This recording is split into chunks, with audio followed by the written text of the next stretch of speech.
Hi friends, welcome to my channel. ఈరోజు మీకోసం ఒక మంచి వెహికల్ తీసుకురావడం జరిగింది. ఈ వెహికల్ వచ్చేసి మహేంద్రా కార్ మాత్రం గుడ్ కండిషన్లో ఉంది. ఎలాంటి రిపేర్లు అంటూ ఏమీ లేవు. డీజిల్తో నడుస్తుంది.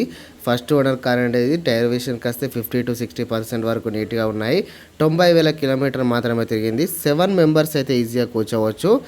ఇక దీని కార్ డీటెయిల్స్ చూసుకున్నట్లయితే 1893 సీసీతో నడుస్తుంది. 20 వరకు మైలేజ్ ఇవ్వడం జరుగుతుంది. ఏసీ మాత్రం వర్కింగ్లో ఉంది. డిజిటల్ మూవ్ సిస్టమ్ ఉంది. కారు మాత్రం నీట్గా ఉంది. క్రాచెస్ అంటూ ఏమీ లేదు. ఫైనల్స్ అంటూ ఏమీ లేదు. ఇన్సూరెన్స్ అయితే వ్యాలిడిటీ ఉంది. రీసెంట్గానే రెన్యువల్ చేయించడం జరిగింది. కారు మాత్రం సూపర్ అని చెప్పవచ్చు. Car condition. ఈ కార్ మోడల్ చూసుకున్నట్లయితే 2020 మోడల్. కార్ మాత్రం ఎక్సలెంట్ కండిషన్లో ఉంది. ఓనర్ చెప్పిన ధర కేవలం 6 లక్షల రూపాయలు మాత్రమే. ఇది ఫిక్స్ ప్రైస్ ఏమీ కాదు. ఇంకా బార్గెన్ చేస్తే తగ్గించే అవకాశాలు చాలా వరకు ఉన్నాయి. ఈ కార్ మీకు నచ్చినట్టయితే తీసుకోవాలనుకుంటే డిస్క్రిప్షన్లో వెబ్సైట్ ఉంటుంది. అలాగే టెలిగ్రామ్ గ్రూప్ ఉంటుంది, జాయిన్ కాగలరు. మరిన్ని సెకండ్ హ్యాండ్ వెహికల్స్ కోసం మన ఛానల్ సబ్స్క్రైబ్ చేసుకొని వీడియోకి మాత్రం లైక్ కొట్టండి.